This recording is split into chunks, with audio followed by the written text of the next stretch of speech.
Halo teman-teman, selamat datang kembali di channel Electric Mobility. Dan yes, di sebelah saya sudah ada Honda Beat, tapi ini Honda Beat-nya sudah konversi ke motor listrik. Dia udah nggak ada knalpotnya lagi.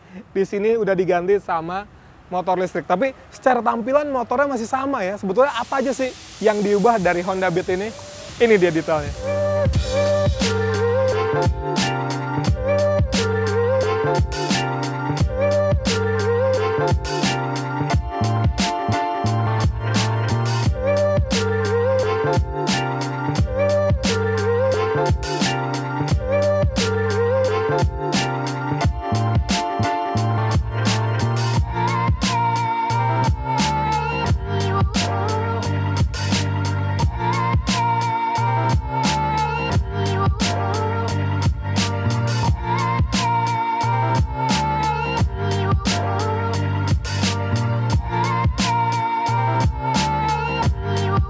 Kalau kelihatan dari sini mungkin teman-teman nggak tahu kalau ini adalah sebuah motor Honda Beat yang sudah dikonversi ke motor listrik. Karena kalau kita lihat crankcase kiri yang ada pulinya ini masih sama seperti Honda Beat. Tapi kalau kita geser ke sini,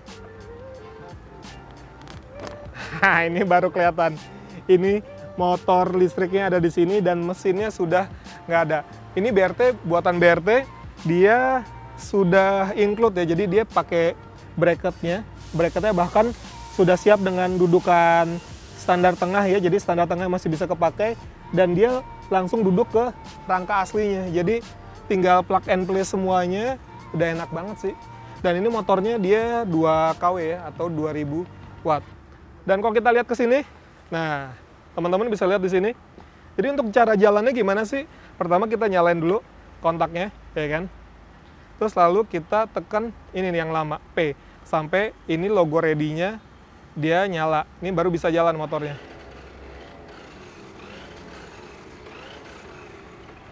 Dan semua di sini sama semua ya, panel instrumennya untuk sen, untuk apa namanya lampu, semuanya udah nyala juga. Terus juga klakson juga masih aktif. Dan untuk bensinnya ini berganti menjadi baterai. Jadi indikator baterai itu ada di apa namanya jarum si bensinnya tadi itu. Jadi semuanya nggak ada yang berubah banyak. Mungkin ada beberapa tambahan tombol sih, karena ini controllernya dia juga udah support dengan berbagai mode ya. Jadi kalau teman-teman pengen ada mode eco atau mode sportnya, ini bisa tambahin saklar di sini. Bahkan dia juga bisa mundur. Nah ini asik juga nih. Ini kalau ini mode untuk majunya, ini mode normal. Kalau ini mode yang mode sport, jadi lebih responsif.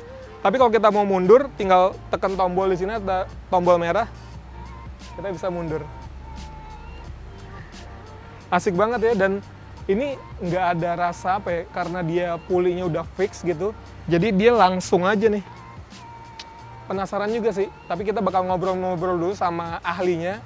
Apa aja sih yang diubah dan berapa harganya? Kita panggilin dulu sama Mas Ando.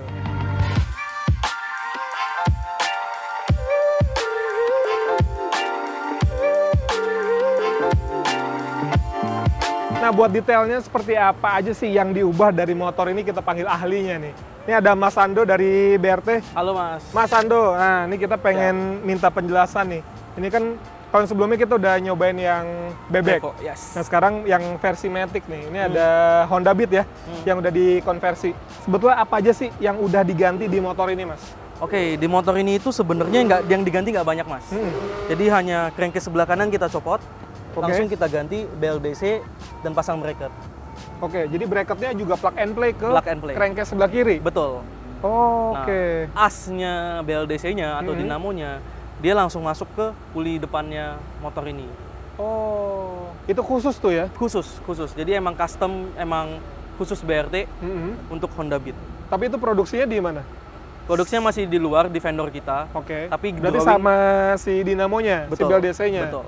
Tapi drawingnya dari BRT. Dari BRT. Wah, gitu. Ternyata keren juga. Terus kalau di motor Matic itu kan sebelah kirinya CVT kan? Yes. Nah, kalau ini gimana nih? Kalau CVT yang di sini, kita puli depan, puli belakang masih kita pertahankan. Oke. Hanya sentrifugalnya kita matikan.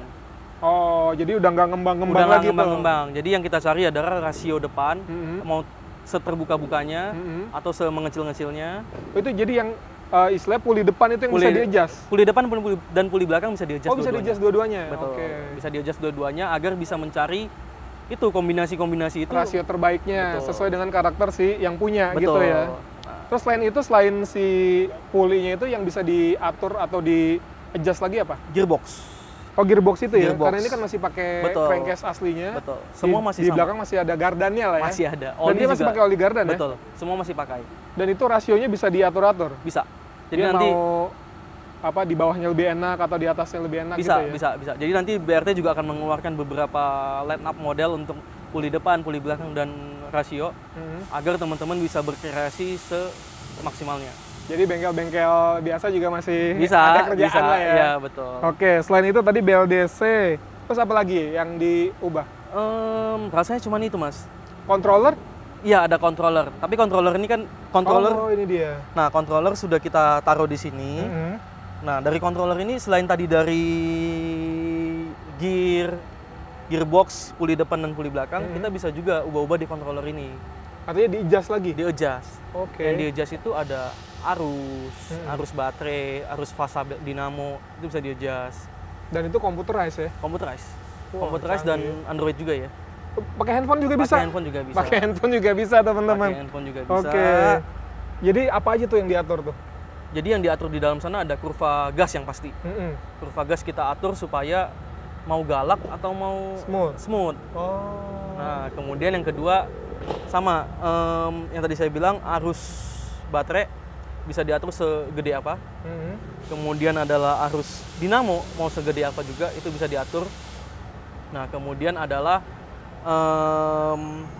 kita mau ngeluarin potensi power dari controller ini seberapa gede? Mau 100%, mau 90%, mau 80% silahkan diatur. Jadi tergantung sama kebutuhan ya. Kalau misalnya Betul. cuma jarak-jarak pendek, tapi pengen galak bisa. Tapi pengen range-nya agak jauh gitu, tapi nggak terlalu galak. Betul. Gitu ya. Jadi powernya kita limit nih, jangan sampai 100% nih keluarnya nih. Tapi jarak tempuhnya bisa jauh. Yes. Nah, kalau jarak tempuh berapa jauh nih, Mas?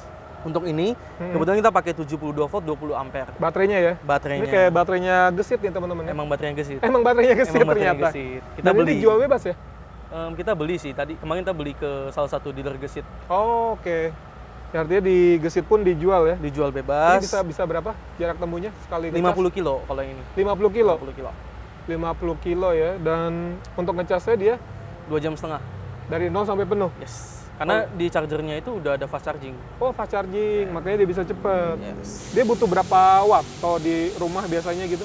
Paling Kisarannya? sekitar 720 watt lah untuk yang fast charging. Oh, karena Kalau dia yang- 10 ampere ya? Yes, kalau yang normal sekitar 300-an sih, Mas. Oke, udah 5 amperan gitu ya? Yes, betul. Ya, jadi kalau teman-teman rumahnya 2200 sih masih aman lah ya. Aman, sangat Ngecas aman. ya. Dan yang pertanyaannya tentu soal biaya nih. Yes. Nah, orang-orang pengen tahu berapa sih biaya konversi motor listrik. Jadi dia udah punya motor, biayanya berapa, Mas Ando? Kalau biaya apabila dinamo, controller, baterai, bracket itu 15 jutaan. Udah termasuk surat-surat juga. Terima beres tuh, Terima 15 beres. juta ya? Betul. Jadi Masnya datang konversi Berapa 15 lama? jutaan. Kalau proses konversi 1 jam. 1 jam udah langsung jadi motor listrik, cuma emang harus nunggu surat-surat dulu ya? Nunggu surat-surat dulu. Supaya plat nomornya jadi Betul, biru betul. gitu? Karena kita nanti ada uji tipe tuh. Oke. Ada uji tipe dan semuanya harus diuji kan. Tapi kalau misalnya dia cuma pengen pasang bracketnya, terus controller sama dinamonya aja, bisa gak gitu? Bisa dong. Jadi tanpa baterai kita jual kit ini tuh 7,5 jutaan. 7,5 juta untuk kitnya teman-teman. Jadi belum termasuk sama baterai tapi Nggak ya? termasuk baterai. Surat-suratnya? Surat-suratnya plus surat-surat bisa 8 jutaan. Oh, oke. Ya, jadi ya segitu teman-teman ya. Lumayan juga emang karena harga baterainya yang lumayan mahal ya. Betul. Gitu. Jadi kalaupun dia pengen baterainya merek lain atau ngerakit gitu bisa gak? Nggak masalah. Karena balik lagi controller kita itu kita buka untuk umum. Semua yang menggunakan kit ini bisa menggunakan software controller kita. Oke. Jadi itu bisa di-adjust tuh. Mau 48 volt, mau 72 Oh, volt. jadi baterainya bisa beberapa bisa. itu ya, 60 volt voltasenya juga ya? bisa, 96 bisa. Wah, Bahkan seru. kita bisa limit di controllernya. Heeh. Mau maksimum arusnya berapa sih? Oh. Nah, itu bisa kita cek lagi dari spek baterai. Tadi juga bisa di controllernya gitu ya? Betul. Wah, menarik banget teman-teman. Dan kita pengen tahu sih rasa berkendaranya seperti apa gitu. Karena kan ini udah masih tetap menggunakan puli juga gitu ya, beda sama yang sebelumnya kemarin itu pakai rantai. Nah, seperti apa rasanya? Langsung aja kita cobain.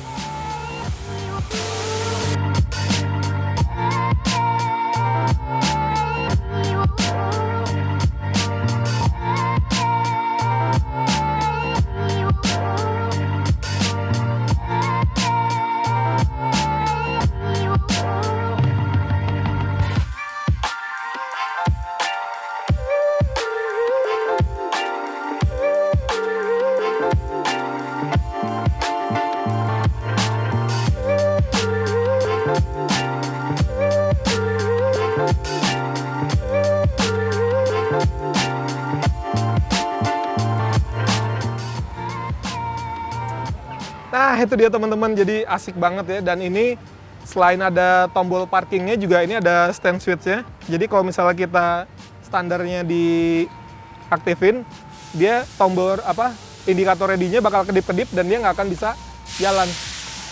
Jadi udah safety banget. Saya udah nyobain, ini smooth banget ya. Di mode eco-nya itu enak banget, tapi ketika misalnya kita butuh response yang lebih oke lagi, misalnya pakai mau balap mobil gitu, tinggal pindahin aja ke mode sportnya, langsung laju. Dan tadi udah nyobain juga sekitar, ya kecepatannya di 70 km sih masih oke lah, 70-80 meskipun dia ini klaimnya bisa sampai 90 km per jam untuk kecepatan maksimalnya. Dan tadi juga udah sempat nyobain nanjak dengan sudut kemiringan di 12 derajat ya. Boncengan pula dengan bobot sekitar 150 kilo. Ini masih nyantai banget, masih sanggup meskipun tanjakan itu lumayan panjang. Ya, udah gitu juga tadi pas turunan, ini jarum indikatornya ternyata nambah. Artinya dia memang sudah dilengkapi dengan energi regeneratif. Ya meskipun belum rasanya tuh nggak terlalu nahan banget, tapi setidaknya si jarum ini dia bisa nambah lagi. Jadi emang asik banget sih. Ini salah satu motor konversi yang bisa dibilang jempolan juga ya, terutama untuk kontrolernya. Udah keren, udah gitu juga bisa di-adjust dengan gampangnya meskipun bisa lewat laptop ataupun lewat Android. Itu asik banget. Cuma emang harganya ya, mungkin buat teman-teman yang mikir 15 juta mendingan beli motor baru gitu. Tapi ya kalau teman-teman di rumah udah ada motornya, mungkin pengen dikonversi gitu. Daripada motornya juga udah kayaknya hidup segan mati tak mau gitu, mendingan konversi aja ke motor listrik. Dan ini nggak cuma buat Honda Beat teman-teman. Jadi kalau teman-teman mungkin punya motor Matic lainnya atau misalnya punya motor bebek, tinggal bawa aja ke BRT, semua tinggal digambar, di drawing karena di sini sudah lengkap dengan mesin CNC. Jadi prosesnya itu mungkin penggambaran sekitar 3-4 jam, cuttingnya tinggal waktunya cuma sejam aja, jadi ya cepet banget. Oke teman-teman, itu dulu impresi saya soal Honda Beat konversi ke motor listrik. Jangan lupa juga nontonin video-video lainnya di channel Electric Mobility. Sampai jumpa!